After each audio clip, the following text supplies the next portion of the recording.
Sleep, jitters, a morning pick-me-up. We all know that caffeine is known to affect all of these things, but what is its true impact? This is a Healthier Michigan podcast, episode 128. And coming up, we discuss the effects of caffeine on the body.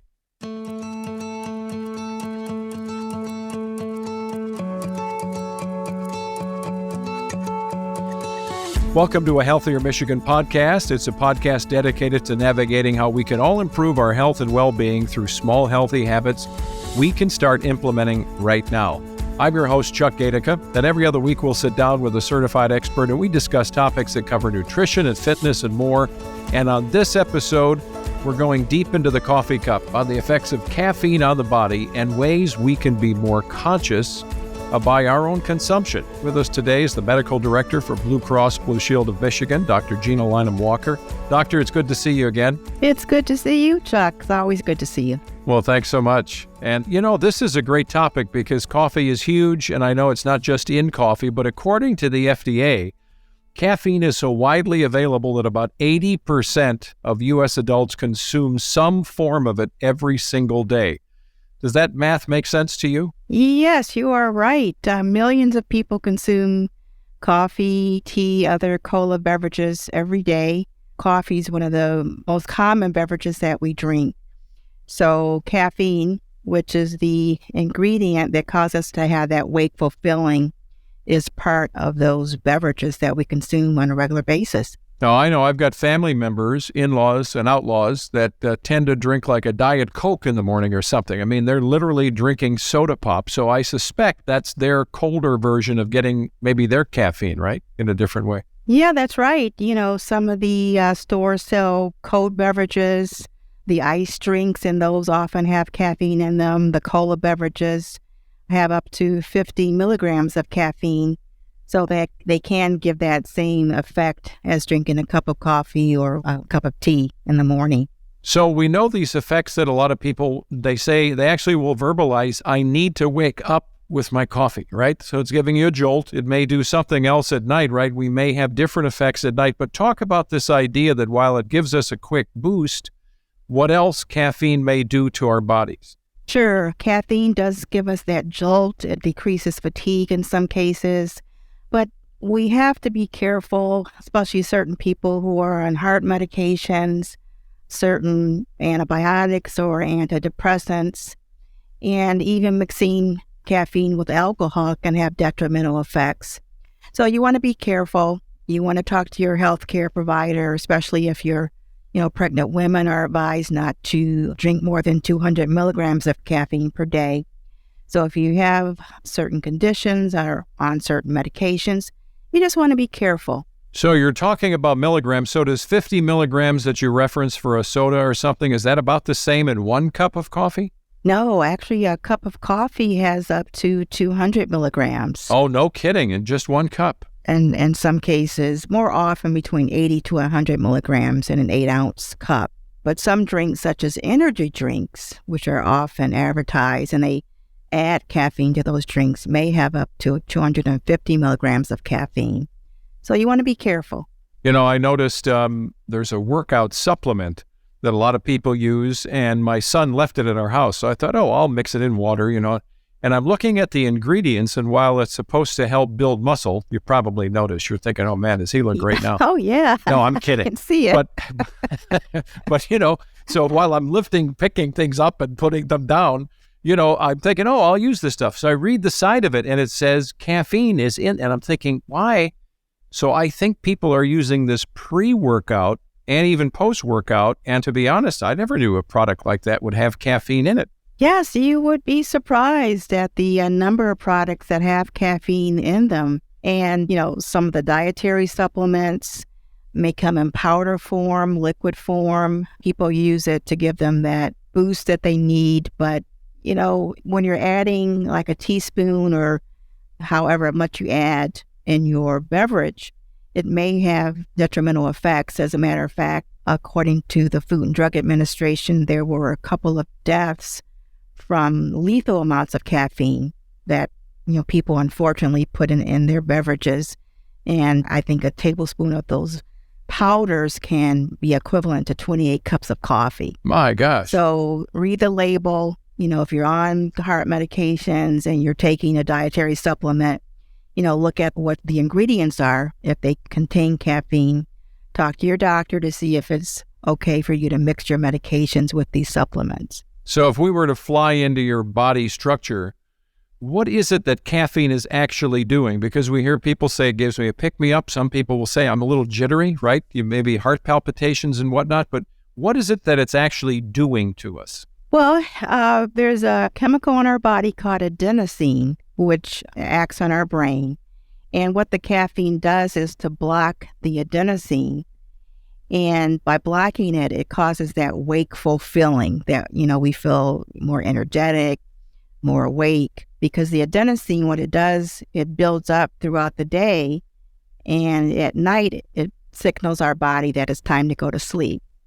So if we're blocking that chemical, then we're more awake. So, people sometimes like to drink an afternoon cup of coffee or even coffee at night with their dinner, and they may notice that they're not able to go to sleep, or they may have, heart palpitations or other things because it acts on other areas of the body as well. So I've got to raise my hand to that one. I would rarely drink coffee at night. I probably started drinking coffee, a couple dozen years ago with just an after dinner coffee.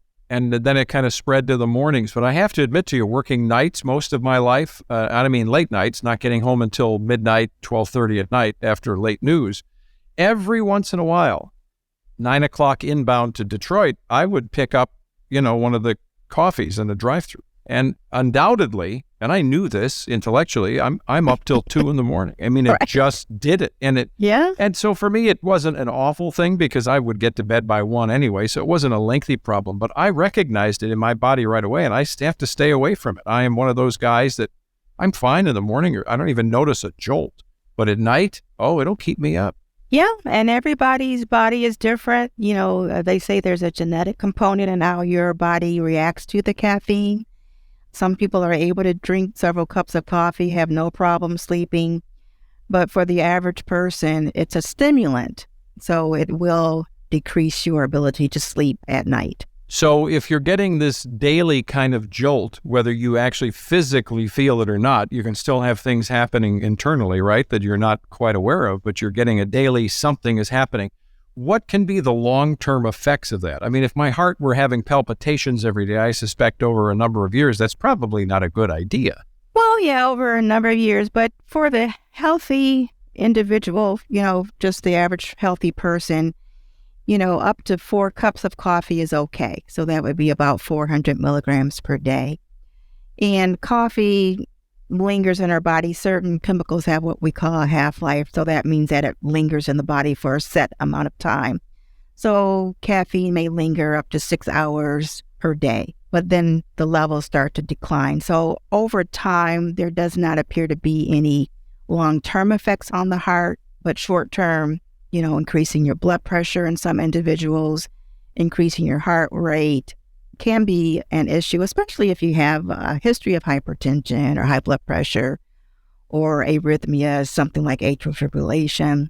So you do want to be careful because of that short-term action that the caffeine may have on your organs. I'm always cautious when I see or now I hear, some of the advice you're giving because we tend to think that, well, we all must know if we have a pre-existing condition, right? And there are a lot of people walking around. My dad happened to live with hypertension most of his life, and his blood pressure could at times race to 220 or something. Stroke level. Wow. And we'd have to rush him to the ER and stuff like that. But yeah, some people know it, and then this could be a tipping point for you that maybe you didn't know you have AFib or you didn't know you have hypertension. So you've got to be careful nonetheless that if your body is sending you signals, you pay attention to those, right? Yes, of course. If you're drinking coffee and your heart's racing and you're feeling jittery and you're getting a little dizzy, then you want to stop. You just, want to stop. And, with caffeine, what happens often is we become dependent on it.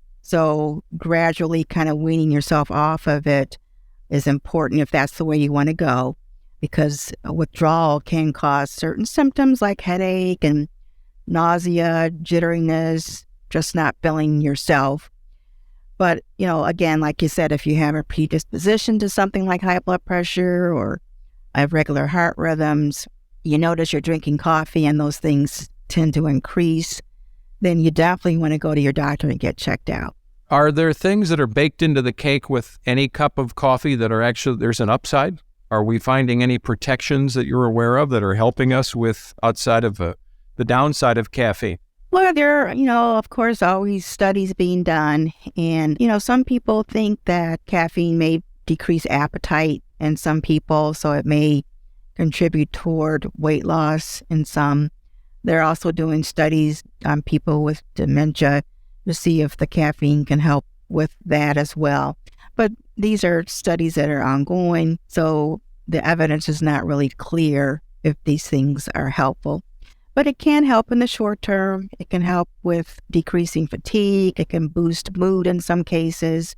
It can boost performance for some athletes in the short term. So it can have beneficial effects in those regards. And if you've had your 4 cups for the day and you go out for a bite to eat or something, asking for decaf, is decaf really 0% caffeine, or is there still a little something in there? There's a little something in there. Okay. So yeah, decaf cup of coffee, for instance, may have up to 15 milligrams of caffeine in it.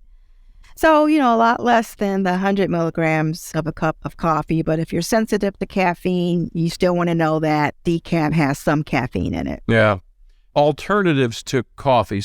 And caffeine. I don't want to just focus on coffee because, as you said, it's, energy drinks and even tea, right? I mean, even if you're into black tea or, You're right. Coffee, tea, green and black tea, cocoa, chocolate has caffeine in it. There's something called garuna berries and yerba mate, and these things are being added to supplements and things like that. So, all these things have caffeine. So when you're going out to dinner or restaurant, you've already had 4 cups of coffee. Maybe you want to have something without caffeine in it. Yeah. So kind of like anything in life when it comes to health and wellness, finding balance, right? I mean, if you swear off cookies your whole life, you may be apt to eat the whole bag when they come, or the whole birthday cake. Yeah. Yeah, I'm with you too. So I guess balance is the way to go. And if you're aware and kind of plugged into your own self and the way things work, you would think for most of us, it's a pretty easy way to regulate life, right? You just go for decaf in the evening or something and it all seems to work out. Yeah, you're right. As with anything, we talk about alcohol in moderation. The same thing goes with caffeinated beverages. Most studies say that up to 4 cups of coffee a day or, cola beverages is okay for the healthy individual. So, we shouldn't sweat that. It's okay to have your cup of coffee in the day. But just, be careful if you have certain preconditions, if you're on certain medications.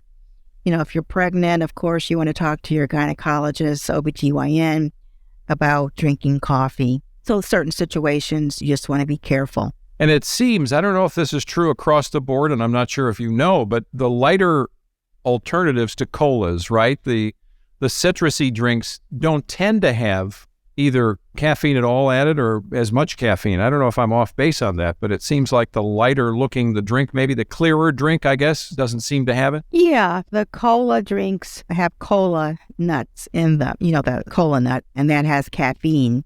So those drinks, but, I would say just read the label because you never know. Some of the lighter colored drinks may have caffeine in them. So read the label, but, things like herbal tea don't have caffeine. So if you want to use that as an option, like you said, decaf beverages that have lower amount of caffeine. So there are other things that you can drink. Just, plain old water. We forget about that. Right. Diet water. Yeah, that's true. Right. That's true. And caffeine, as an aside, can be a diuretic. So you may notice that when you drink caffeinated beverages, you tend to go to the bathroom more often to urinate. So it may, in fact, dehydrate you. So you want to get your water in there as well when you're drinking coffee and tea. That's an interesting phenomenon. As we're coming back, we're in the shadow of, we hope, for a while, our Michigan winter weather. And it got a bit brutal here toward the end of the season. But, there are a lot of people who will drink that hot cup of Joe before they head outside to shovel the heavy snow. And what you just said kind of piques my interest, that you are changing your body's dynamics as a diuretic. So maybe you've got less water content and then you're going out exerting yourself. Maybe it's not just, the beverage and the caffeine, it's the coupling it with other things that could be harmful as well, right? You make a good point, especially people who have pre-existing conditions. Yeah. Like high blood pressure, diabetes, high blood cholesterol levels. You're drinking that cup of coffee because the coffee will, for the short term, increase your blood pressure. So if you already have a problem to begin with and you're adding on that coffee, increasing your blood pressure, causing your heart rate to increase, that does put you at risk. So before you do an activity like that, you of course want to check with your doctor to see if you even should be doing that in the first place. But if you decide to go ahead and do that, you might want to stay away from coffee or any caffeinated beverage prior to doing that, and just drink a nice glass of cool water. Hydrate, hydrate, hydrate. No, good idea. So as we wrap things up, give us in your mind the takeaways on this idea of caffeine consumption and how it can affect us. Well, caffeine is consumption in moderate levels, up to 400 milligrams per day is okay for most healthy people. So it's okay to drink it. Be careful if you have pre-existing conditions or on certain medications. Children and teens need to be careful, especially when consuming those energy drinks because they have a lot of caffeine in them.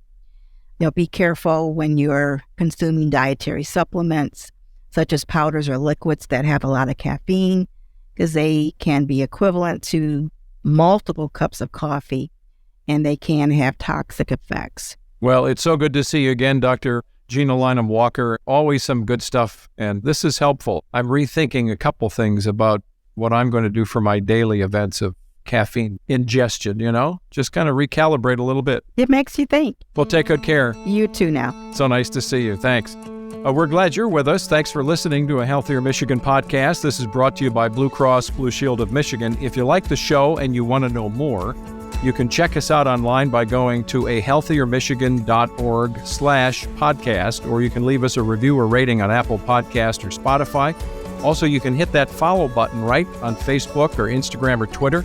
You can get new episodes. We're up to 128. You can get all the old episodes that are there. So as we are able to start going out, working in the yard, going for the power walks, you can take us with you on your smartphone. You can use a tablet. Be sure to subscribe to us as well on Apple Podcasts, Spotify, or your favorite podcast app.